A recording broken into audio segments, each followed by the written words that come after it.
All right, Krug Show on a Thursday. Hope everybody's having a phenomenal day. It is a sunny, bright day here in Northern California. What better time to talk a little Niner football with a content creator who comes to us from Connecticut. And this is our first collab, but probably not the last. Wayne Breezy's with us. Hey, Wayne, how are you, man? Good to see you. I love your backdrop. Oh, thank you so much, Larry. I do appreciate you for having me on the show. It's good to be here. It's good to be here. Talk Niners football. Well, tell me a little bit about yourself before we get into the Niners and all the different topics. God knows there's enough. There's never a dull moment in Ninerland. But tell me a little bit about yourself and how you started your channel and what your background is. Sure. So by trade, psych major, became a school teacher. I just decided to take a break after about 15 or 16 years. I got into content creating probably around 2017, 2018. Wow. I joined the Nothing But Niners family, and I was contenting with them, Mike, Nick, Tony, and those guys over there at Nothing But Niners right here on YouTube. And then I kind of decided to venture off on my own. I wanted to create more content, and then I started the Wayne Breezy channel, and that it took off. It's doing really well. This is my second channel too, by the way. The first one ended up getting hacked during that Kansas City Chiefs game. Like right before the game, I was doing a live show, pre-show. Account got hacked, had to start all over. Had got to about 5,000, over 5,000 subscribers. And then I'm starting all over, but I'm doing really well, and I truly appreciate all the subscribers. And I call them family. So everybody out there that decided to resubscribe, and I'm currently just rebuilding the grind, and just love my 49ers. Became a fan early 80s. I'm an 80s baby. Mom's a Cowboys fan. And I decided to go against the grain. And I started liking the Niners, started watching them while they were winning, and I've been a fan ever since. Well, man, you got a lot of fans in the chat. People are already kind of shouting us out, and yes, thanks to everybody in the chat. And we should tell, if we're just getting the room going, as you know, at the beginning of these live streams. But if anybody is a follower of the Krug Show and they have not dialed into Wayne's channel, do it right now. Go like and subscribe over at Wayne's channel. Now, what's it called? Is it just Is at Wayne Breezy? Is at Wayne Breezy. So we have it there on the screen. Yep. So at Wayne Breezy in front of it though, because put the in front of Wayne Breezy. Oh, I got you. Wayne Breezy. The old one's still hacked. Gotcha. God, man, what a nightmare that must have been. It was crazy because, and then crazy thing is, Larry, I couldn't even watch the game. And that was the game we got blown out, right?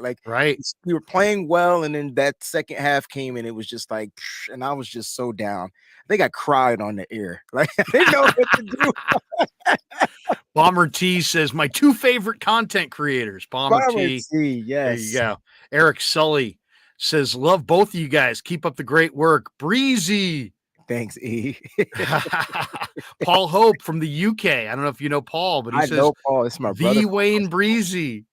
That's my guy, man. What's going on? Paul's a good man. Great man. Had Paul on the show. Well, let's jump right into it on the Niners. I mean, I thought the big news of the week was John Lynch addressing the media in Indianapolis, the site of the NFL Combine, which is I'm watching as we speak, the D-line and linebacker workouts. But before we get into, the Niners and some of the stuff, let's talk about Lynch. What was your takeaway from Lynch's commentary the other day? I thought it was, I don't know. I mean, I have a different read on it than some. I kind of looked at it as like he was almost preparing us the way the Warriors front office was preparing us that they were going to trade James Wiseman. I got the same vibe when I heard John Lynch say about Trey Lance, he's got to play. That's the biggest challenge. We've got a team that's ready to go. It sounded a lot like Steve Kerr saying, hey, James Wiseman's got to play. And, that's really the most important thing. And we don't really have any minutes for him. And now here we are 3 weeks later, and he's in Detroit and starting to ball out in Detroit. Oh, I'm pissed as a Warrior fan. And I don't want to see Trey go down that road of just handing him over for nothing. But what was your takeaway from Lynch's commentary specifically on the quarterbacks? Yeah, it's like Lynch gave us like a twofold, right? So he hit us with the Trey Lance looks good.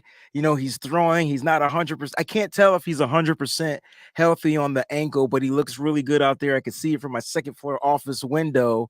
And then, this is why we drafted the kid. I'm like, okay, they believe in him, like they're rooting for him. And then he hits you with the haymaker at the end, which is everything you just said. And I'm just like, could Trey Lance possibly be traded on draft day? And I wouldn't put it past the 49ers, right? Because they feel like, and I think the Brock Purdy, information will help speed this up. And there's a possibility that there's a bunch of free agent veteran quarterbacks that they feel they might be able to bring in until Brock is healthy. So you know, I don't know anymore. I really don't want to see Trey Lance go to another team and get his opportunity to where he can play and he starts to ball out. And I'll be like, man, that was our pick. And we're not going to get 2 first-round picks for him, which is what we gave up to get him in the first place. So it's going to be kind of like one of those situations. But I'm hoping, and I'm hoping that Trey Lance, during this time comes in here and just balls out, like woos the team, wins the locker room, does everything he needs from OTAs through training camp, gets through competition. And the one thing I do know about Kyle Shanahan, when he says that you're the quarterback, you're the quarterback. He doesn't really go back and forth. He doesn't teeter-totter with the situation. He did it with Jimmy Garoppolo. He made him the quarterback. He said he was the quarterback. No matter how much we wanted to see Trey Lance's rookie season, Trey Lance wasn't coming in unless Jimmy got injured. Kyle made sure that. Kyle made sure the second season that Trey Lance was the quarterback going forward, no matter what. And then until he got injured, here comes Jimmy Garoppolo. And so Brock Purdy just may be the next guy up. Unfortunately, though, he's also injured. So Right. it's weird to read. I don't know how to read it, but I get where you're coming from. I felt the vibe as well. It's a weird vibe because I'm looking at that and I'm listening to Lynch and I'm thinking to myself, this is exactly what you would say about a guy if you wanted to trade him, but you wanted to get a good deal. Right. Right? Right. You talk about, you know what? We drafted him because we know he's a great person. And we know even more today that he's a great person. And that's not bullshit. That's real. That's real. The kid is a great person. He comes from a great family. He's got it. You know what I mean? He's popular in the room. He's athletic. He's smart. He's a great prospect. So he's not BSing us when he says, hey, you know what? We loved him because of his makeup, among other things. And that makeup has been off the charts. Mm-hmm. But what he didn't say was the other stuff. Like, we love, he's ready. He's going to get a great opportunity to be the starter here. And we're all behind Trey, and he's the starter, and Brock's kind of an unknown at this point. So we're all behind Trey. And, if Brock can come back and help us, great. But if not, we're comfortable going forward with Trey. I mean, he could have easily said that and didn't. Instead, he says he's got to play. That's the biggest challenge, kind of shaking his head. He's got to play, but that's the biggest challenge. And it's like, why is that a big challenge? You don't have any other quarterbacks on the roster. He's healthy. You just told everybody you like him. Why is it a big challenge? And I think it's a big challenge because I think that he's either demonstrated something in practice or in minicamp or in the very brief game film we have of him that tells Shanahan and Lynch that he's not a fit for what they're doing, which I think I can see the raw skills. I can see the he's a little one-speeded with his throws. He doesn't have a lot of nuance. He doesn't take a little off. He doesn't throw with a lot of touch. The touch, the timing, the rhythm, it all needs development. But you saw the off-schedule stuff in the second half against the Texans where he was being absolutely jailbreak rush on them, and he's sidestepping guys and getting to new platforms and keeping his eyes down the field and finding Debo. And I think that was just the beginning of what I think Trey can do to extend plays and move the pocket. But then when they talk about these guys, they talk about quarterbacks, and then they talk about Trey. It's like he's a dual threat. Yes. Why does he have to be a dual threat? Why can't he just be a really athletic kid who can be utilized as a scrambler? Why do you have to do design quarterback runs where he literally takes the snap in the shotgun Mhm. and then puts it down like he's Larry Zonka Running back. and then just kind of tries to pick and slide with no lead blocker and find a hole? I mean, And it's that's something he's never done, Larry. and I Like hated it. I like absolutely hated it. even in North Dakota State, when he ran the ball, there weren't many design runs. They were more off schedule. Oh, they're Right. covering my team Scrambles. down the field. I have a friend. There's nobody covering me. I'm gonna take off and run it. And I don't understand that as well. Like, why is the game plan seem a lot different for a Trey Lance? And I think that the situation here is Brock Purdy came in and did exactly what Kyle Shanahan needed him to do. And I don't know if Trey Lance can do that. And I want Trey Lance to be able to do that. But I think it's going to take time to develop. 49ers are in win now mode. But they knew this. They knew this Right. before they drafted Brock Purdy. That's why I'm so confused. Like they knew he needed to develop. That's why they needed to play him his rookie year so he can go through the bumps and the bruises and get beat. And so that way, when he came back his sophomore year, possibly he would have knew how to run the ball, opposed to like tucking it and running it and try. It would have just been different. Unfortunately, again, if Trey Lance is still on the team, which I believe he will be, I don't think he's going to get traded. If he's on this team, it'll be his like rookie season. Like literally. And we're gonna have to go through the bumps, the bruises, the wins, the losses. But I still like what they've done to the team, and it's still built to win. And I think even with the team last year, Trey Lance could have gotten his team to the same spot. It just was going to take some time in the beginning for the offensive line to gel. We got to go through that again this year. And it was going to take some time for the defense to kind of like figure itself out. And so guess what? We're back at the same spot, back with Trey Lance, back with Brock Purdy once he comes back. I can't read. I no longer can read. I don't know how you were able to do it, but I can no longer read John Lynch and Kyle Shanahan. I feel like they're the best poker face coaches I've ever met in my entire life, but they really do tell a story. And this could be another story that you're building something up from. So I can't read it. Who is the ideal third quarterback? Because that was my other takeaway is like, okay, the third quarterback is going to tell us Yes. what the plan is. Yes. Because if the third quarterback is, I'm going to throw out a name, Go ahead. Easton Stick, Uh-huh. right, who was at North Dakota State, then maybe they're going Brock and Trey and Easton Stick. He's a legitimate third quarterback.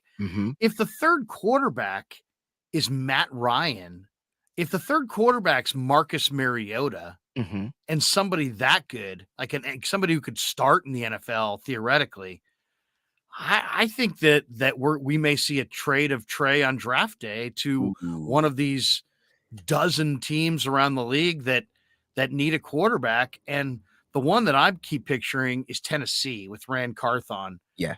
You know, I was very unimpressed by Malik Willis, and Tannehill, I think, has been scarred by that 3 interception playoff game he had a couple years ago. I think he's kind of done. And I think Rand in his first year there would probably love to invest in a young player with character that he knows and likes. And I could see the 49ers saying, give us the 11th pick and Roger McCreary or something like that. You know, the second year corner out of Auburn. You know, give us a young, you know, day 2 pick or day 3 pick that's on your roster. Give us a mid first round pick like you have there, and we'll give you Trey. And even then, Wayne, I would be so deathly afraid of trading this player because the upside is enormous. I know. Enormous. I know. If he gets it going, and in my opinion, he is going to get it going. It's just going to take time. More time than the Niners want to invest, more time than the faithful will give, more time than maybe even Shanahan or Lynch has. Even despite their success, they probably don't have 3 years to kind of develop them. I think it's going to take at least 2. I think it's going to take all of this year and at least half of next year. I think that's reasonable. But I don't know that the Niners have that time frame. We're currently behind schedule of development right now. And I think so I mean, like if you could get 2 players coming back for Trey, and maybe, you know, I love the Notre Dame tight end Michael Mayer, but it could be a D lineman, it could be a corner, it could be a safety. If you could get two players coming back that you really liked, and you could sign a quarterback like a Mariota, who I really like. I could see them moving Trey because it just seems like they're setting us up for it. It reminds me an awful lot of Steve Kerr and Bob Myers. James Wiseman's got to play, man. And we just can't get him any minutes here. So he's going to have to go somewhere else. And that's kind of what I'm hearing from Lynch. And it scares the hell out of me because, one, we all know that Trey Lance's value is not at its peak. Correct. And I really still believe in the upside potential. And I think that kid's going to win a Super Bowl. I really do. But I don't think it's going to be this year. I think his career arc, Wayne, could be very similar to Alex Smith's, where he gets there, and Alex didn't get there. In reality, he didn't get to the Super Bowl, but he was on that trajectory with Kansas City until Mahomes showed up. I could see Trey being kind of like Alex, that great prospect. He will work hard. He's a great kid, very athletic, all the traits you want. But it's not all natural. There needs to be some tutelage. There needs to be some growth. And then, how many years did it take Alex Smith to get good? When did Harbaugh show up? Didn't Alex show up in 2005 and Harbaugh showed up in 2000? He was there 8 years before Harbaugh showed up. I'm not saying it's going to take 8 years, but I bet you it takes at least solid 5. But still, I would have a hard time trading Trey. But I think there may be some powers that be behind the scenes, most notably Trey's agent, maybe Trey's family, that are saying Trey loves it here, wants to be the guy, but if he is not the guy, he doesn't want to sit. And I think to me, I don't fault him if he doesn't want to sit, and I don't fault anybody on Team Trey who's like, we don't want to sit anymore. Yeah. So I don't know what the answer is. Yeah, I right now there's no answer, but like you said, once there'll be certain things that's going to start telling whoever they bring in for this third quarterback. I guarantee you. Now listen, I like the Marcus Mariota pickup because I like it for competition for Trey, but Marcus Mariota is a starting quarterback in the NFL. And so it's like, do you want to bring in that type of a caliber of guy? I get it. He's not the best quarterback out there, but he can come in here and run this offense for 5 or 6 weeks until Brock Purdy comes back and is healthy. And then again, it might be a competition because if the 49ers go 5-0, Brock Purdy's not coming back in to start. You get what I'm saying? So it's a weird situation. And it sucks because I want Trey Lance to freaking play, right? Because all he needs to do is play football. And then everybody will start to be able to see that this kid's ceiling is through the freaking roof, bro. And unfortunately here, it's Brock Purdy messed it up. And it's no fault to Brock, but they didn't know that they were going to get the type of production they were going to get from a Brock Purdy, which is making them think twice. The Ron Carthen connection is huge because now that he's in Tennessee, remember when Trey Lance put the peace sign up or something like that on one of his posts on Instagram? Right. And now he did the okay, I think, or something like that. Yeah, or something like that. Like thumbs up or something. Right. And then he denounced it, when they interviewed him. No, these guys are telling a story. We just got to pay better attention. And at the end of the day, it's business. It's nothing personal, right? So if the 49ers can recoup good business, if they can recoup a first-round pick and something for the value of a person that hasn't played any football, it's kind of hard to back off from that. That's like saying, hey, man, you've invested $100, but I'm going to give you back right now. I'll give you $90 and I'll give you something in the future. Yeah, it's a tough call. I'll tell you what's also a tough call is it's a tough call when there's not a clear delineation of who's the best, right?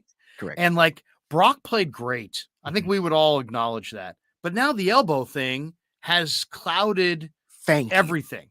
We don't know that he's good. He didn't have arm strength to lose. And if he loses arm strength, he may be not quite what you're looking for. So now you got Brock, and let's say Brock was here, but now with the injury, he's here. Okay, and then you had Trey, and let's say Trey's here, but now with the improvement, he's here. Do you see how these guys are really close? So close. And do you see then how I think one of the things the 49ers may fear is a literal divide down the middle of their locker room because you have two kind of beauties in the eye of the beholder. Who's really better? Take me back, Larry. Brock, there'll be guys who'd say Brock's better. He's won 7 games. He won 2 playoff games. And then there's going to be people going, hey, Trey Lance, look at the arm strength. Look at the athleticism. Look at the prospect that he is. Look at some of the plays that he makes. And then it's going to be this constant, who won the practice today? Who won this? Who won the, and I just think that they're deathly. I think they may trade Trey just because I think they're deathly afraid of that, of, you come in after practice, we all run in media wise with our recorders and cameras and camera phones, and hey, what'd you guys think of Trey? And these guys say, oh my God, he's second to none. Hey, what did you think of Brock? Oh my, well, he showed last year what he's got. And then all of a sudden it's this murky 25% in this corner, 25% in that corner, 25% are saying whatever Shanahan says is fine, 25% are independent and are like, hey man, this isn't okay. I'm not okay with what the team did. I think they should. That's what I think they fear. They fear a 3-ring quarterback circus because there's not a clear delineation where this guy's the 1 if healthy, that guy's the 2. It's like they could. I agree with your previous statement. If Trey Lance starts this year and plays just okay, I'm not even talking great. Let's just say he's totally mediocre, completes 60% of his passes, but the Niners go 5-0. I'm cool with There's going to be people there going, you know what? Go back to Brock. And then you were scoring 30 a game with Brock. Yeah. And now you're 5-0, but you're only averaging 18 a game. And now, you know what I'm saying? So there's going to be all these different, measuring sticks. And I think they fear the hell out of that. I really do. I wanted you to take me back just a little bit to the Joe Montana versus Steve Young days. And there was no social media. Right. So how in the hell was this handled and addressed? Because there was It was ugly. It was ugly, Wayne. It was really ugly. But you got to understand that the rooted against Steve Young and they rooted against Joe Montana and they, Are we reliving history? Well, the one thing with Joe had 1 rings. Okay, understood. Super Bowls. And he was the first love. I mean, the 49ers were a horrible franchise much of the 70s. And then he was, for many people my age or even older, they were like, Joe Montana was it. And Steve Young was the new guy on the block. But then there were people, when Joe was gone for 2 years with the back injury, Steve was ascending to be a not just a good or a great player, the MVP of the league.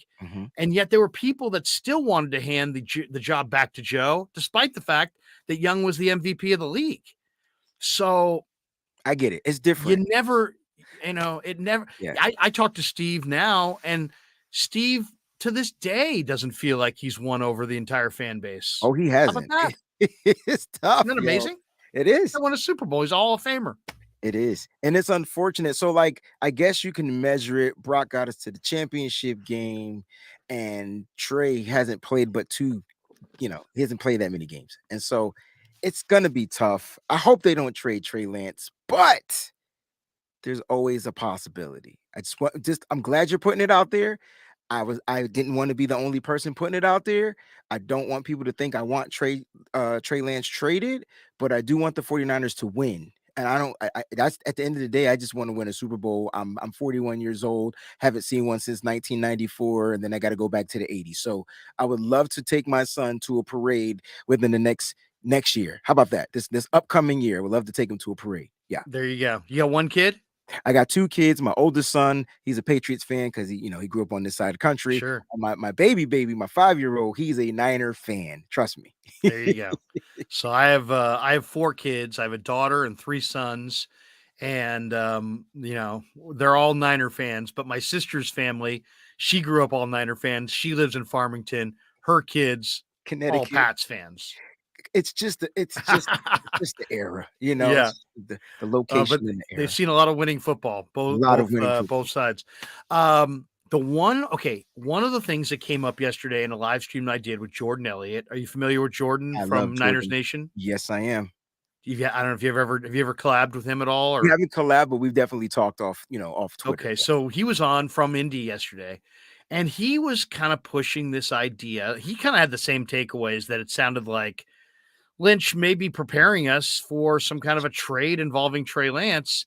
We got into the quarterback discussion, the third quarterback versus the second quarterback versus all the different options. And he went back to the Aaron Rodgers category. And I actually think, let's look at it this way. I don't like this idea. Okay, I really don't. Why? Because I think Rodgers is a little bit of a freak, a little bit of a weirdo. It's weird. I don't think and I don't care about people's politics. I really don't. But he so wears his politics on his sleeve, and this is a very liberal area. He's very conservative. I don't know that the fans would welcome him so openly because of some of the things that have been said the last couple of years. He actually was at Pebble Beach, and they said, "Hey, where are you going, Aaron?" And right before he hit his drive, he's like, "I'm not going to San Fran." And then he hit his drive, and he stuck the drive. So obviously, he wasn't too worried about it or distracted. But Jordan brought up the idea that Green Bay is now at the end of their rope, and that Gutekunst wants to move Rodgers out of there, and that his price tag may not be nearly as high as a lot of people think. That they may be willing to take a second or a third round pick just to get out from underneath Rodgers and to get down the road. I'm looking at Trey Lance. Marshall, Minnesota is not that far from Green Bay, Wisconsin. If the 49ers were to trade Trey Lance, I think it's really important to John Lynch and Kyle Shanahan that they put Trey in a great situation. Like, That's what I mean? If they're not going to use him, and Green Bay, to hand him to Green Bay at this age, in my mind, would be like giving Charles Haley to the Cowboys. And I hate that idea. He'll reunite with Watson. Right. He'll have his college number one receiver. Yes. He'll be in a part of the country that knows him and loves him. He'll be in an organization that is just a picture of stability. He'll have a competitive, person there in Jordan Love to battle with for the number one job. Mm-hmm. And I actually think that he might beat out Jordan Love. I agree. To be honest, I don't think Jordan Love would beat him out. I think he'd beat out Jordan. But you could look Trey's dad and mom in the face and say, "Hey, it didn't work out for Trey here, but we hand delivered him to an ideal landing spot, right in your neck of the woods with great stability, and we wish you nothing but success. And take back Aaron Rodgers." I don't want to do that because I think that puts an enormous amount of pressure on the 49ers to win the ring this year. It also sits Brock Purdy out. And what if Brock makes a successful rehab return and is ready to play and is playing great? Then you have the regression of Aaron Rodgers. He seemed to regress a little bit. Jordan's of the belief that he's got a few years left. I would want almost a promise from him that he was going to play at least 2 or 3 more years to make that deal.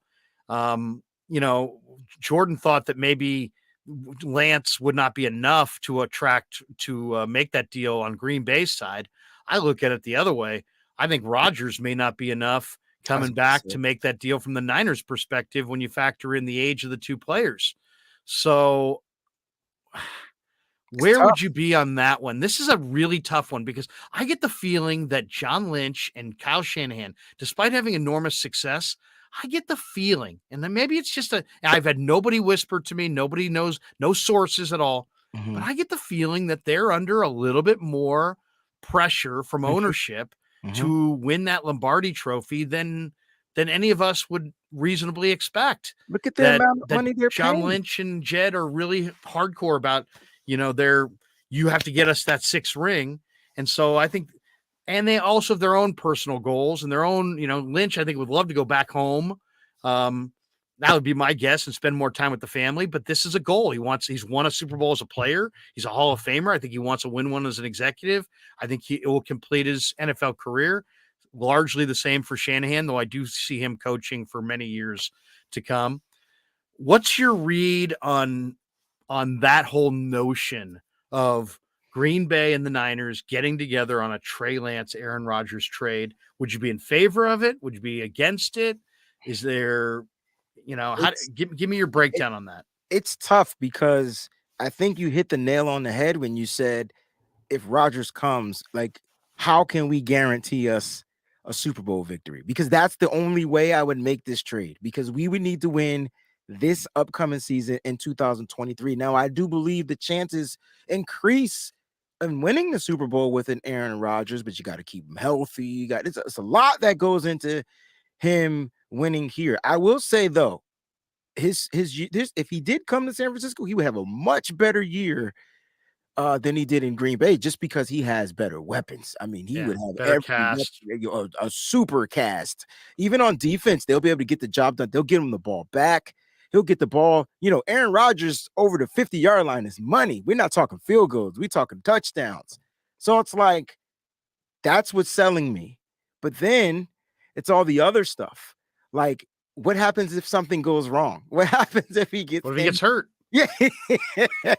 and then and no, behind this line that's going to be without maybe two new starters on a 5-man line. There you go. And so then you have to reinsert Brock Purdy, which we should be pretty confident in. But then you got to factor in, is his arm going to be the same? Is he going to still be able to whip those throws out? Has great, his accuracy is pretty spot on, and it helps him be most efficient. He's probably the most efficient quarterback that we've had in a long time. I think he's even more efficient than Jimmy Garoppolo. That ball comes out of his hand quick, and it's on a line. And I mean he's accurate. That quick throw from him is ridiculous, and you can tell. Like, that's who he is. That's what he does. That's why he works in Shanahan's offense. But Rodgers will give you that too. And so, damn, this is tough. I'm not trying to trade away the future. It's like, do you want to get rid of the future and possibly win multiple consecutive years, or do you want to go? That's going all in, Larry. It really is. That's going all in, Larry. That's going all in.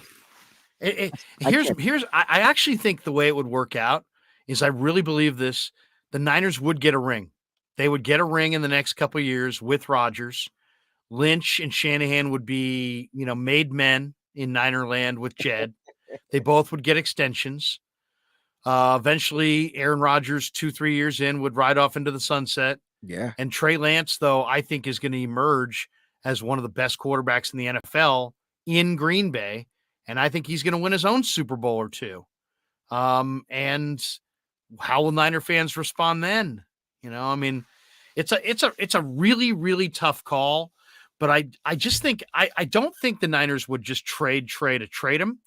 And I don't think they would, but I do think they fear that split locker room. Mm-hmm. I do think they feel like he needs a ramp up period, and that there'll never be enough room for him to have that here. The fans will never give it to him. The organization's always thinking Super Bowl, Super Bowl. He needs a year and a half to ramp up. I don't think he's going to get it here. I think he's preparing us for an off season where they sign a quarterback that they can say on the day they sign him is just the third quarterback and could be the third quarterback, but that will be a quarterback that's also good enough to start, like a Mariota. And then they will have the option, if they want, to just be in the kind of the Debo mode from last year. Bowl us over with a killer offer. We're sitting chilly. We've got 3 quarterbacks we can win with. You have none. And if you want them, give us a first-round pick and a player and maybe a day 3 pick. And you know what I mean? And they may be able to get their price, because that's how, that's the law of supply and demand. The supply is very limited. The demand is incredibly great. Yep. And I think, there are people, Wayne, that say like, oh, Trey's value's totally in the toilet. Well, okay. I mean, why are you saying that? Because he's had some injuries? Because he's yet to ascend to a full-time starting gig? I would say you could make that claim about Zach Wilson, who's, players on his own team are wearing T-shirts of the backup quarterback. Crazy. He lost the room. He's in a toxic situation. He's devalued. But I think Trey, if the honesty, and now that Carthon and some of these guys who were in the building are now in other spots around the league, I think the honest message will get out, which is the players love Trey. He's very popular. He's a guy that you want to be around. He's a hardworking leader. He's a great role model. He's a great example. You want your starting quarterback to be, the hardest working guy in the building, first guy in, last guy out. That's him. So I actually think that from the people who, from maybe the media types and some of us and the fans, it's like Trey's value's down. But I think to the really knowledgeable personnel guys, he's actually shown some things that would make him more valuable today than when he came out of the draft, in that there's now a definitive assessment of his work ethic and his character and his, you know what I mean? And I think those are also high level, that I think there will be many personnel guys that would say, I'll invest 3 years in developing that guy because that guy works hard. That guy, is respectful. That guy, took a, handled a very complicated situation with Jimmy and Purdy, and he handled it perfectly, and the locker room didn't fracture. Yeah, I'll take him. And I'm not saying just Rand. I think Saleh in New York should Yeah. want him. I think Martin Mayhew in Washington should want him. I think there's several teams, who should want. Atlanta should want him. There should be a bunch of teams that want him. Minnesota, Green Bay. I mean, all these teams that don't have, a quarterback of the future should want this kid. He's on his rookie contract. So I don't know. We're only going to find that out if and when he does get dealt exactly what his value is. But I think his value is higher than other people do. Let me read one chat here. We're behind in the chat. Glass half full guy says, I'm not bothered by Mike McGlinchey leaving. He was average at best and got beat way too many times. I'll take my chances with McKivitz or whoever else. Where are you on? I'm with glass half full guy on that one. Yeah, I'm with I him think it's a too. fait accompli. I think McGlinchey for sure is leaving. Oh, absolutely. Listen, it's funny to say that he priced himself out, but he did. He priced himself out of the market, what the 49ers are probably going to want to pay for his caliber of a right tackle. And when I look at the other tackles available, like they're not that much of better than Mike McGlinchey. So I'd rather work with one of the guys that we have. If there's a possible stud we can draft and kind of like blossom in this upcoming draft, I would do that as well. But I think McKivitz is going to be the one that gets the green light, and then Jalen Moore and whoever else they draft is probably going to work for that swing tackle position. But I think McKivitz, who came in, played better on the left side. So it's so weird. He played better at left tackle when he filled in for Trent Williams. But I think McKivitz is going to get the green light. So yeah, that would be a huge cap savings. I will huge. say this. One of the guys that I really like, and I know him, so maybe I'm biased, but Nick Allegretti from the Chiefs, The who Chiefs. played little center, little right guard, little right tackle. He's kind of been their utility guy. Sounds He's like a 49er. played both guard spots, but he's 25. Had the collegiate wrestling background, so he's got the leverage game down. He's tough. He's smart. He was an academic All-American. See? He's been healthy. He's cheap. Kansas City's probably going to have other priorities in free agency. Nick Allegretti would be the guy that I'd want to sign as just a support guy. Like now that I look at the offensive line, listening to Chris Forster describe it, it's like every guy who's suited up on game day has got to be able to play for you, and they got to be smart and they got to be tough.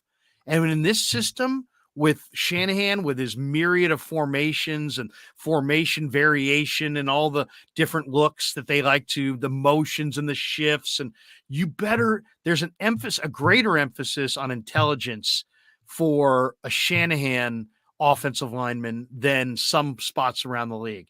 That's why Aaron Banks and Spencer Burford were so ideal, because these guys are not just big behemoths. They're two of the smarter players that, on that offensive line. Aaron Banks is really, really smart. And Smart. Burford, Burford literally could play right tackle or right guard or left guard and has learned all these spots already. So I really like what they have at guard and those two guys going forward. But I just think that every guy who's coming off the bench has got to be able to play. I think I would replace Brendel with Zakel and Poe at center. Okay. I think I would sign a guy like Allegretti to just give me depth. And then offensive tackle, I think there's a few of them in the draft I like. And I think I would avoid the big free agent tackle. I I agree. mean, I know that's puts a lot of pressure on whoever they go with, but The Bears have $94 million in cap room. They're going to take McGlinchey. I don't think there's any doubt about that. Niners won't have any way to defend that. No way. But I just don't know that, I don't know that I would want to invest a high first round pick, which they don't even have, in a tackle. And I don't know that the free agent market for a premier guy is the way to go either. I may want to just try to kill it with, they got to the NFC Championship game the year before, Tom Compton. Correct. Maybe we should learn a lesson from that. He's a free agent. Maybe bring him back and go sign some mediocre free agents. I'd rather spend my money, though, Wayne, on defense. You better talk. That's where I am. Spend it at right tackle. That's where I am. I need a defensive tackle, one that can stop the run and rush the passer. Like that. That's what we need. Like a Javon Hargrave, who's going to be a free agent. Yeah, he'd be great. We just need someone from that caliber. Listen, love Eric Armstead. We know what his strengths are. Javon Kinlaw can probably revert to like being a rotational player due to his injuries. His knees just don't seem to be holding up. And I do think he comes back. I don't think he's going to get traded. I think they'll let him play out his fourth year and then see where it goes from there. But he's another person that has to get healthy and find a way to stay on the field. But I'm with you, Larry. I want to spend money on defense. I need a defensive tackle, and hell, we need a safety too. I know they're all for bringing Tashawn Gibson back, who's going to be going 33, going into his 10th, 11th year. Played great this year. Yeah, he played amazing. And we have to see what type of money he's going to be asked for. I know it won't be a lot, but he's still going to want. He led the team in interceptions, had 5 interceptions this season. Definitely helped the team bolster up in that turnover game. The team, I think we finished number 1 in takeaways. Now that I think about it, so yeah, like it would be great to bring him back, but they're going to have to go ahead and if we can afford a Jesse Bates or whatever, that'll definitely be an upgrade. I know it will be expensive. We'll find ways to make the money. There'll be some restructures and things like that.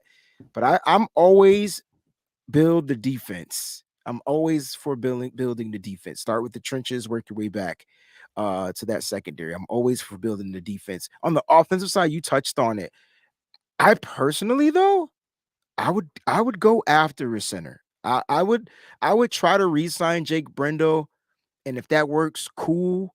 And then still, because Nick Zakil is an offensive lineman, so he can play center, he can play guard, he can play tackle, whatever you need him, and then see the development of a Jason Post, see where it's going. But if you can't get Brendel back there, I think they should try to get Bradbury if he's not re-signed. He would fit this scheme so perfectly. Athletic center, guy that's better in run blocking, decent in pass protection. And I miss us running the ball down people's throats. I feel like we haven't been able to do that since Alex Mack was retired. And so they didn't get enough push they didn't get enough pop in the run game. I don't think people this year. That. Yeah. And yet Brendel was a Pro Bowl alternate. But I'll say this: if you looked at the Shanahan regime, they've had a different center every year. Every single year. And this year, it was like, hey, we're promoting Jake Brendel off our practice squad. What? You're going to replace Alex Mack with a guy you promoted off your practice squad? And it worked. It did work. It worked. Brendel was solid. But I think Brendel's going to get paid now, and I think I would go cheaper if I could. Okay. At center. I like Rodney Hudson, but he's been hurt a lot. He's got a knee problem. Yep. I think I would rather spend. I'll tell you the guy that I really want. You're talking about safeties. I did a whole deep breakdown today that I'm putting together a video on YouTube about the safeties the Niners all met with in Indy. So there's a bunch of college guys, and I spent all morning watching these guys and going through all the commentary and the scouting reports and seeing what I thought was right, what was wrong. So I'm going to do a whole video on that later today. Nice. But I'll tell you, the guy who I would extend for, like last year, they extended for Charvarius Ward, and that was kind of the only free agent they signed of note. They signed some other guys, special teams guys, and they were good. George Odom, Ray, they were some good players for sure. Oren Burks. But I like CJ Gardner-Johnson. Oh my gosh, that's my one. To me, he's an alpha, and he can play corner and nickel, slot, free, strong, anywhere. Yes, he's a dog. He blew up. You forgot the best part, Larry. He's Pacheco. willing to play those positions. Yeah. You ask him You to gotta play have this there, guy. and he's willing to do it. That's the best part about CJ. It's not, man. You didn't pay me to play this. You ain't paying me to play that. No disrespect to Jimmy Ward. I'm just saying that kid is a dog. Yeah, straight. And he's been every film I've ever watched. He's awesome. He was awesome at Florida. He was awesome with the Saints. He was awesome with the Eagles. In the Super Bowl, he was the guy that blew up Isaiah Pacheco a la Ronnie Lott on Ickey Woods. That's going way back. But Ronnie Lott blew up Ickey Woods in Super Bowl 23. Ickey did not run the same. Older Niner fans remember that. CJ Gardner-Johnson, if it was up to me, I would re-sign Jimmy Ward and I would go sign CJ Gardner-Johnson. And I'm playing him. I'm playing one at free and I'm playing the other on the nickel. And we can figure it out who plays where. But I love the violence of Jimmy Ward. He's a tone setter in the room. He's a leader. He's the guy. When I go to talk to somebody after a game and I want to get the bottom line, I've gone up to guys and they'd be like, well, I could tell you, but Jimmy's right there. Why don't you go talk to Jimmy? And it's like, they mean it. They're not like, and they're not guys who are just like, Krug, get out of my face. These guys will do interviews with me. It's just what they mean is Jimmy's the leader. Jimmy's the alpha. Jimmy's the guy who some guys play for the cash. Some guys play for the glory. Some guys play to just fuck guys up. And that's what Jimmy plays for. And that's what CJ Gardner-Johnson plays for. And you got to have guys who show up to hurt people. It's a violent game. So I want CJ Gardner-Johnson. The Saints couldn't afford him. That's the only reason they traded him. The Eagles now can't afford him. That's why they can't re-sign him. The Niners should prioritize CJ Gardner-Johnson. He runs a little hot. I'm going to tell you up front. He runs a little hot. But guess what? He's on the edge. Guy's playing on the edge. But he is a difference maker. He is a tone setter. You want physicality. You want guys who are going to throw their body around with reckless abandon. You want guys who show up for the W. And that's CJ Gardner-Johnson. I don't want guys who show up for the check. I want guys who show up to fuck people up and to get the W. And that on defense.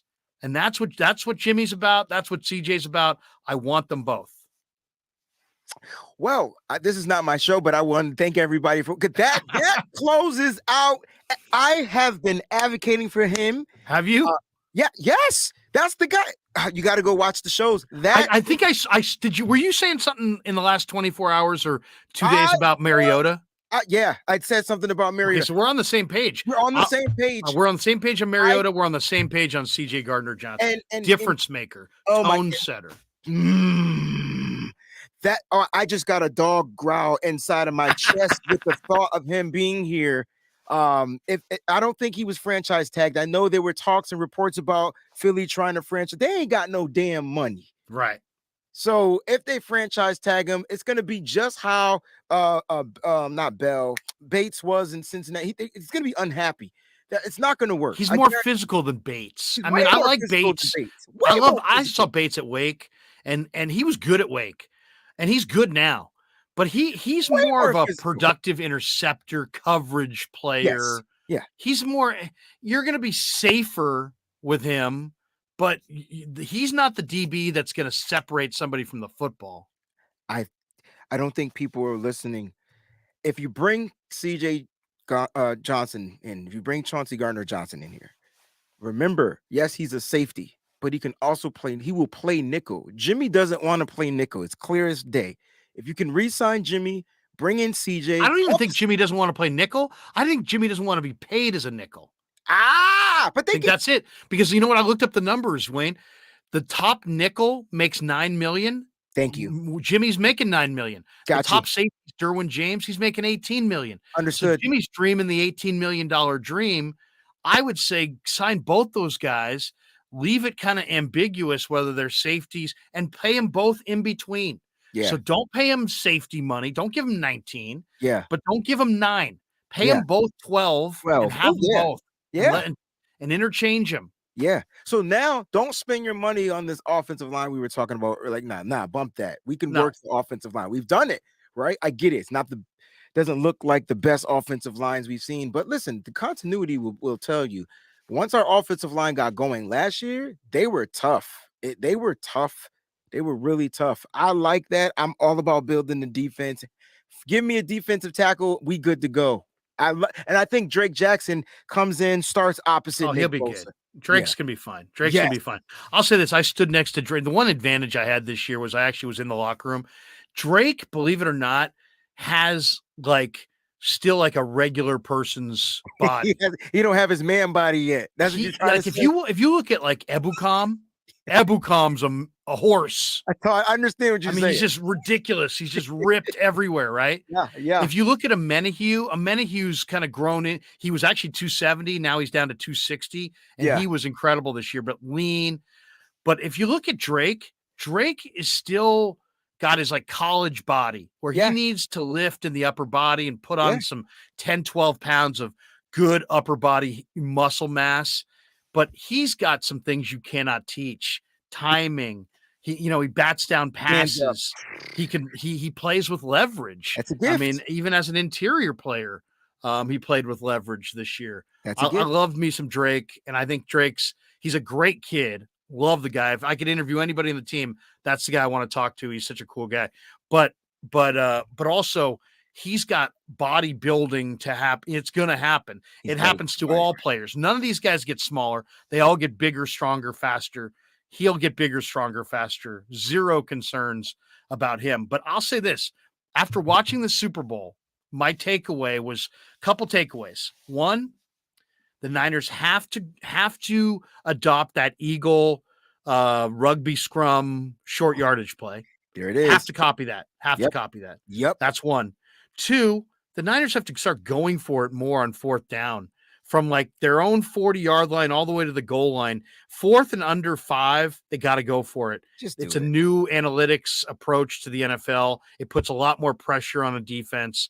They need to go for it more on fourth down. They need to use that rush, that rugby scrum, whatever you want to call it, push the pile, I guess you could call it. Mm-hmm. But the number one thing I also took out of the Super Bowl is if you're going to beat Patrick Mahomes, you need impact players on all 3 levels of your defense. Thank you. And right now, the Niners have Trey and Warner at linebacker, impact guys.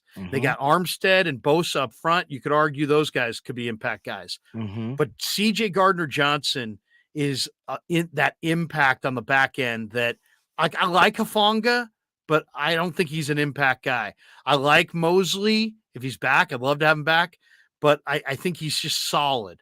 They need an impact guy on the back end. And I think Jimmy Ward is that guy. And I think CJ Gardner-Johnson's that guy. Impact guys on all 3 levels of the D. I think you got to have it. I agree with you.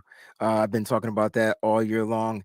And listen, I love what Tashawn Gibson brought to the team.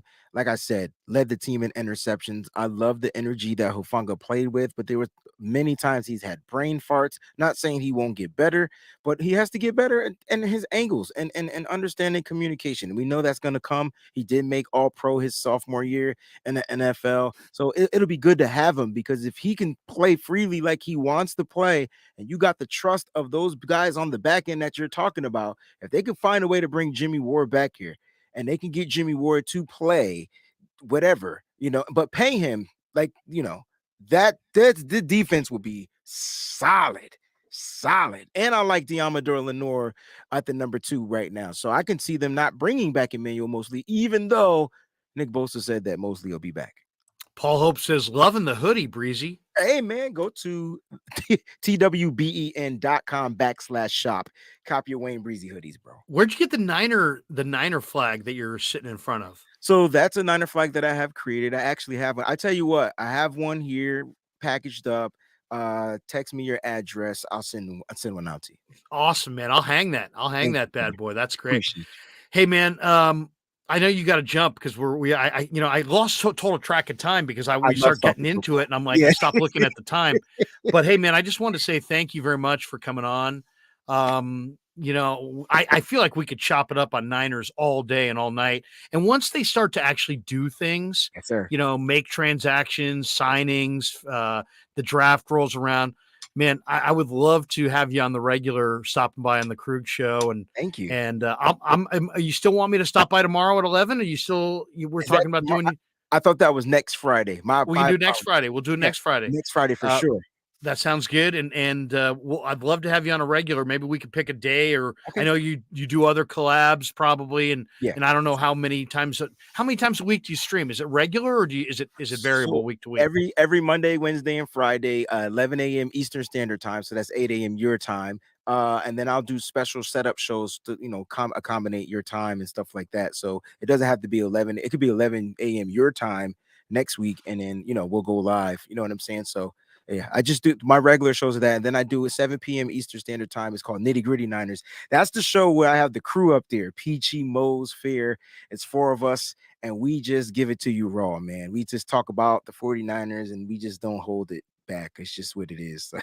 Man, you're awesome, man. I've really enjoyed this hour, and I'll let you go because I don't want to take any more of your time, but I got a couple commercials I'm going to play here, and I've got a couple last thoughts on the Niners before I get out.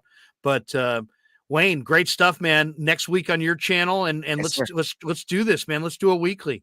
Let's do it, brother. Appreciate you. Have a good one. Have a good one. Appreciate you. Peace out. The great Wayne Breezy stopping by on the Krug show. Wow, that was fun. That was fun. All right, let's do this. Paul Hope says, can't wait to see you guys chop it up again. Yeah. Oh, and next Friday on his channel, we'll have him on a regular basis. He's phenomenal. I love the vibe. I love the enthusiasm. And then we're brothers in Marcus Mariota and CJ Gardner-Johnson. See, it's funny. It's like when you're passionate about something, and I can tell he's passionate about Niners, man, it really comes through. It absolutely comes through. Let me tell you right now that we are brought to you. Our title sponsor is Pig and a Pickle. And if you're in Northern California and you haven't tried Pig and a Pickle, the barbecue spot, you got to. They're open 7 days a week in Marin County. They're in Corte Madera. They're also open 5 days a week, Wednesday through Sunday in Emeryville. Get the brisket chili, the potato chips cooked in beef fat. Amazing. It's all amazing. The pulled pork, the ribs, but these potato chips that they make are amazing. They rub them down with like the same rub for the barbecue chicken, and they cook them in beef fat, and they're just absolutely mouthwatering. Greatest chip I've ever had by far. And that being said, here's a little video from our good friends at Pig and a Pickle. And if you're in the Bay Area, go to Pig and a Pickle. Say hi to Damon. Say hi to Mary. Tell them that I sent you. The Krug Show sent you. If you're not from the Bay Area, but you stop by the Bay Area, go in there and check them out. Tell them that you watch them on YouTube on the Krug Show. But here's a little up close on Pig and a Pickle.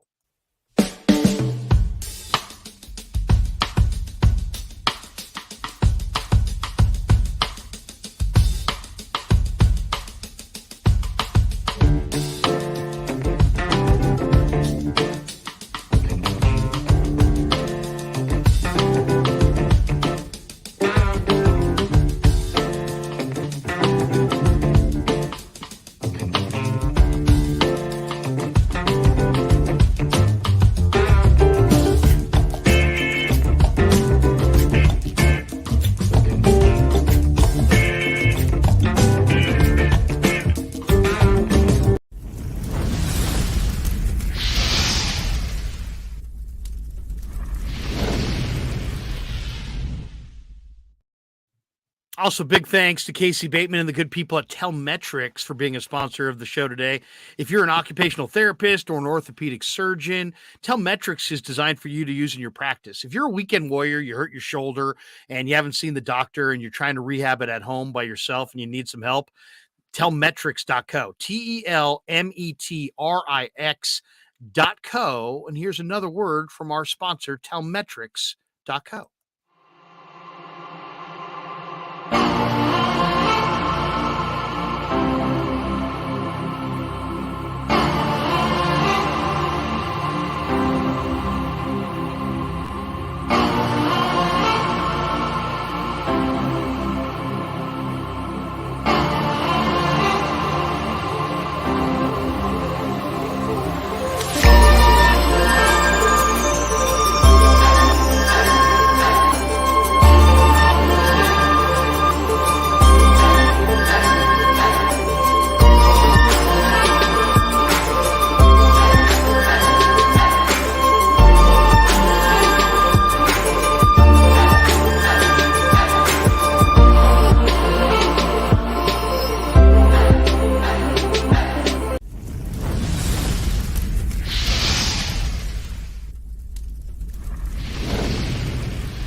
And special thanks to the sponsor of today's show as well, New York Style Italian Sausage, a phenomenal product.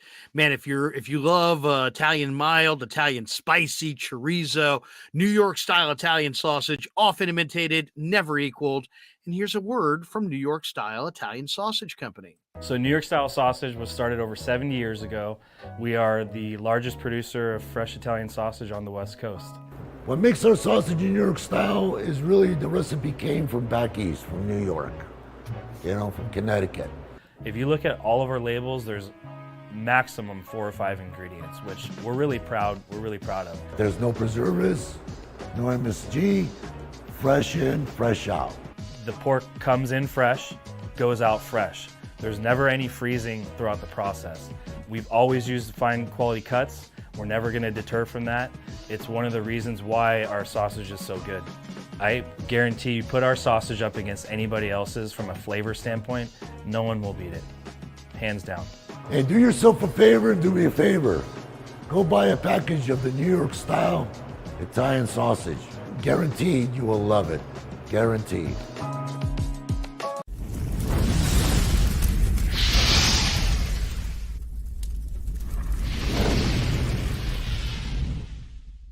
All right, welcome back to the Krueger Show. Final moments here in the live stream. Thanks to Wayne Breezy for stopping by.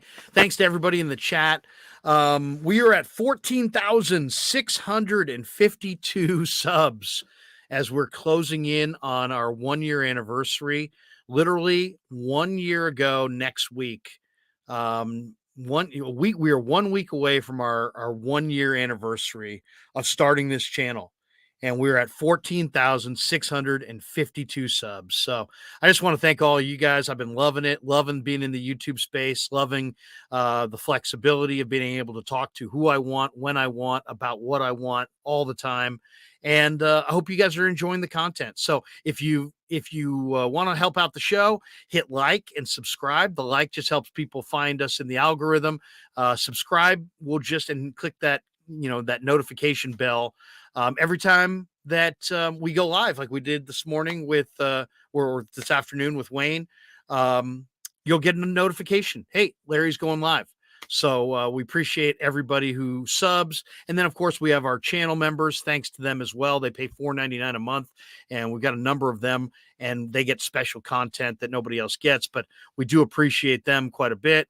And also, we have the Krueger Show t-shirts. In fact, I got a big box of them right here. Hold one up for you. We just ordered the Krueger Show t-shirts, and I've sent them out. Pretty good looking shirt. We have them in, just like our logo, we have them in large, extra large, double extra large, and we're actually putting together some triple extra large t-shirts for our biggest fans, literally our biggest fans. I wear the 2X. So there you go. And I'm about 6'2", about 230. So that's so that just give you an idea as far as what size you may need. But large, XL, double XL, and triple XL are available. They're $25, $10 to ship. And if you want them, you can just DM me on one of my social medias or tell me in the chat. And then if you DM me on Twitter, for example, I'm a follow at SportsLarryK. Just DM me and tell me, obviously how many shirts you want, what size, and your address. And then I'll DM you my Venmo. You can Venmo me the money, and then I'll just go down to the post office and mail you the shirt. So we've been doing that, and a bunch of them went out in the last couple of weeks. And I just want to thank everybody for supporting the show. We don't make a lot of money on the t-shirts or anything, but it's cool that people want the shirts, and it's a good looking shirt, just like the logo. It's a good looking logo. So thanks to everybody for supporting the channel. Help us get to 15,000 before the end of the week. That's the goal. The goal initially was to get to 10,000 subs in year 1. And the fact that we are gone way past that and we're on the verge of 15,000 subs in year 1 makes me very happy and just really appreciative of all of you guys. So anyway, I just want to say thank you to everybody who has supported this channel, supported me.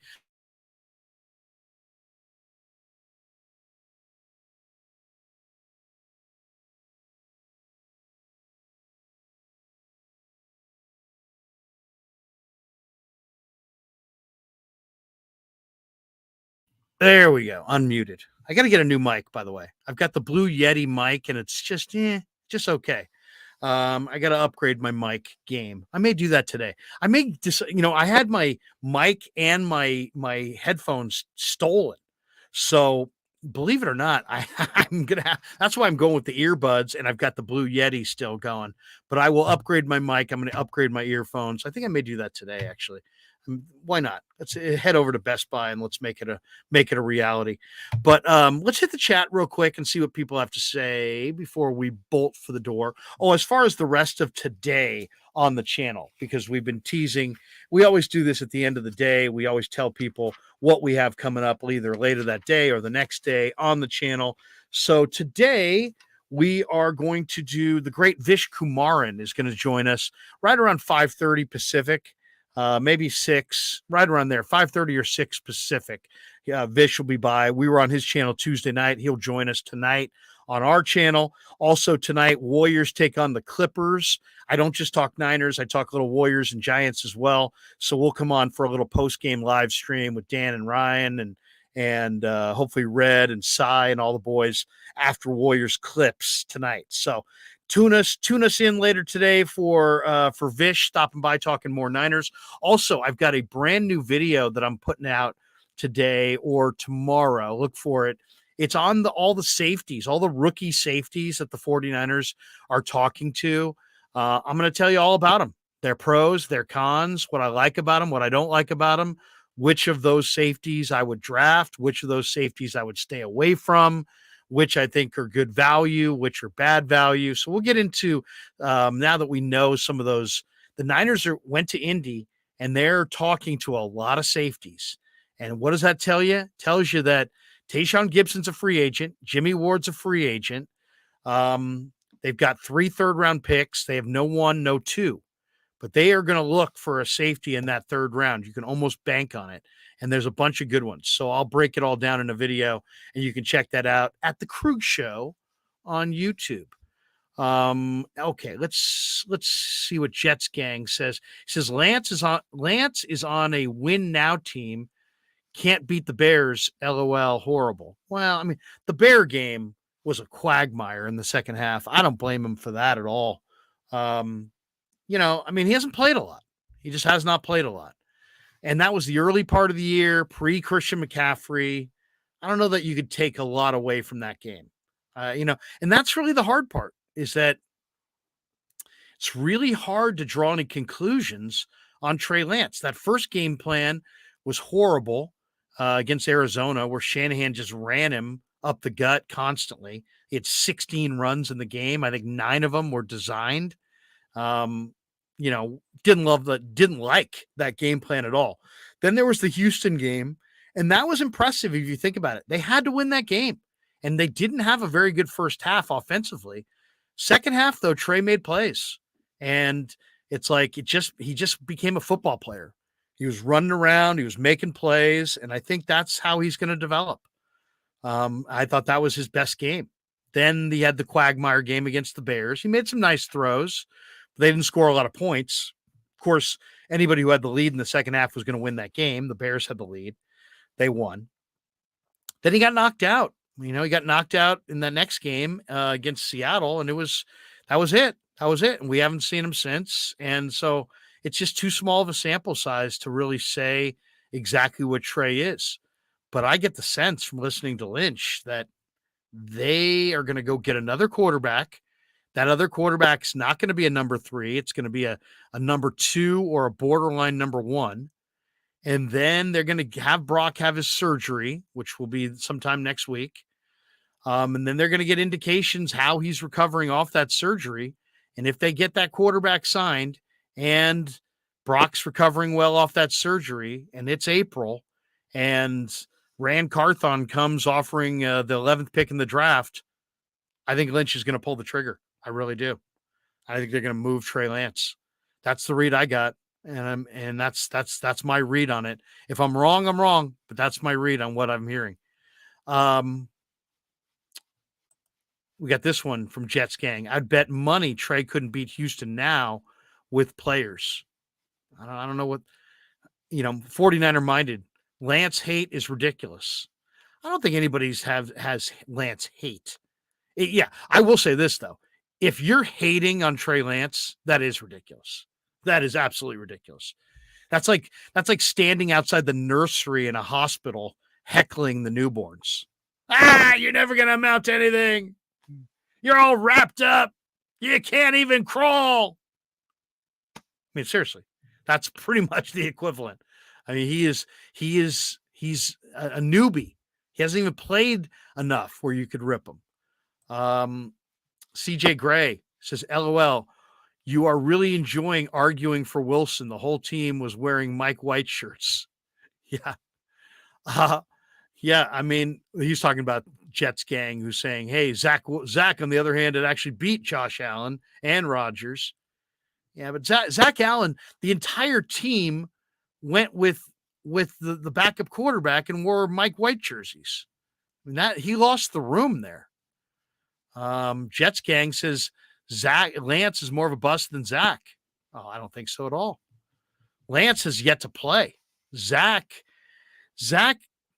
clearly did play and struggled and played horribly. Now, it was predictable because he operated behind a terrific offensive line at BYU. He never played from a muddy pocket. The NFL, you never play from a non-muddy pocket. So there was going to be a huge transition there for Zach Wilson. And I don't think the Jets people really understood that. Waveware says, cheers, Larry. Thank you. 49er minded. New York style sausage is ran by the owners of Giorgio's as well as Frankie, Johnny, and Luigi's. Both are great places to eat. That is true. That is true. In fact, I went to Giorgio's for lunch, and all I'll say, I went down there, get the sausage bread. They actually do Italian sausage in like a piece of bread, and then it's served with like tomatoes and like a marinara sauce. I mean, it's unbelievable. Unfreaking believable. You have to try the sausage bread. GD5 Sports says, we love the content, Larry. Keep it up, man. It's awesome. Appreciate you, man. Absolutely appreciate you. Edwin says, Trey for the Jets quarterback position. Well, I don't know. Then he says, Trey to Tennessee. That one I think makes more sense. But I think Trey just needs to play. So any place that's going to allow him to play, I think is a good spot for him to be in. He just needs to play. I really fear trading him. I would not trade him unless I got my price. And my price would be a mid-first round pick and a starting caliber young player. That's what I want in return. If I don't get that, I'm not trading him. But I think the 49ers are really eager to move on, not because they don't believe in him, because I think they fear that with Trey improving a little bit and Brock maybe not improving, maybe even declining a little bit because of the injury, that you're going to have very comparable quarterbacks and there won't be a clear delineation between who's the one and who's the two. And it could fracture the whole room. I don't know. That's just my read on it. I could be wrong. CJ Gray, Larry, Trey is our only quarterback. We're not moving him. Oh, I hear you. They won't be moving him at all unless Brock is recovering from this surgery and they go sign another quarterback that they think could be a one.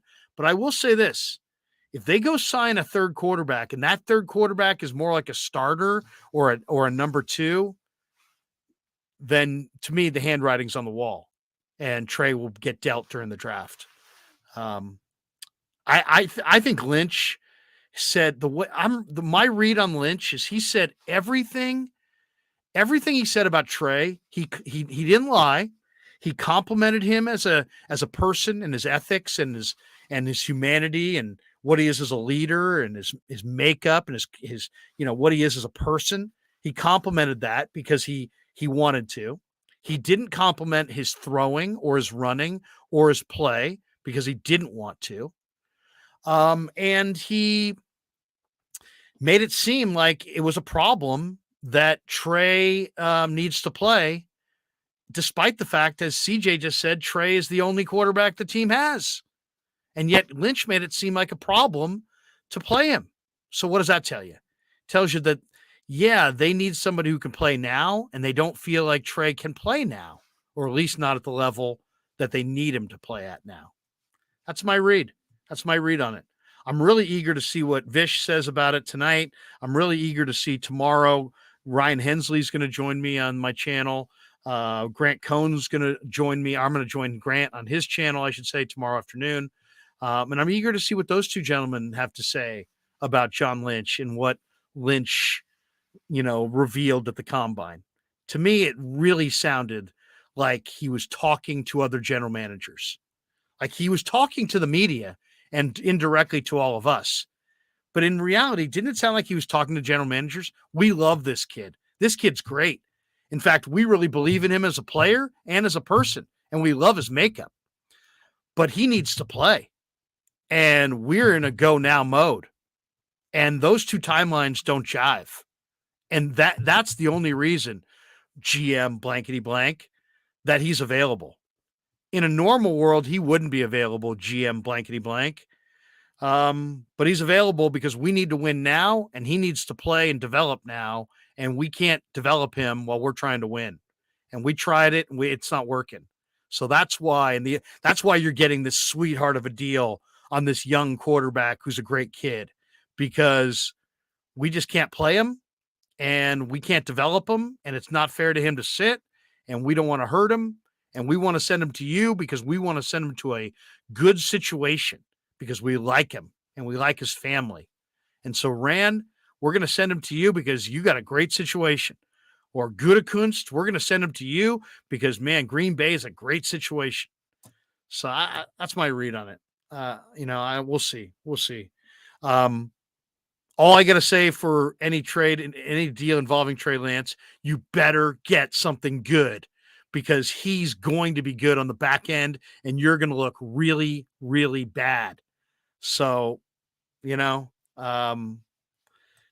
says, I can't disagree with Larry's take totally, but it just doesn't make sense from a cap standpoint and the Purdy injury. No, I know you. I know. And trading for Aaron Rodgers really doesn't make sense on the cap. But, the other thing is we don't know what they can sign.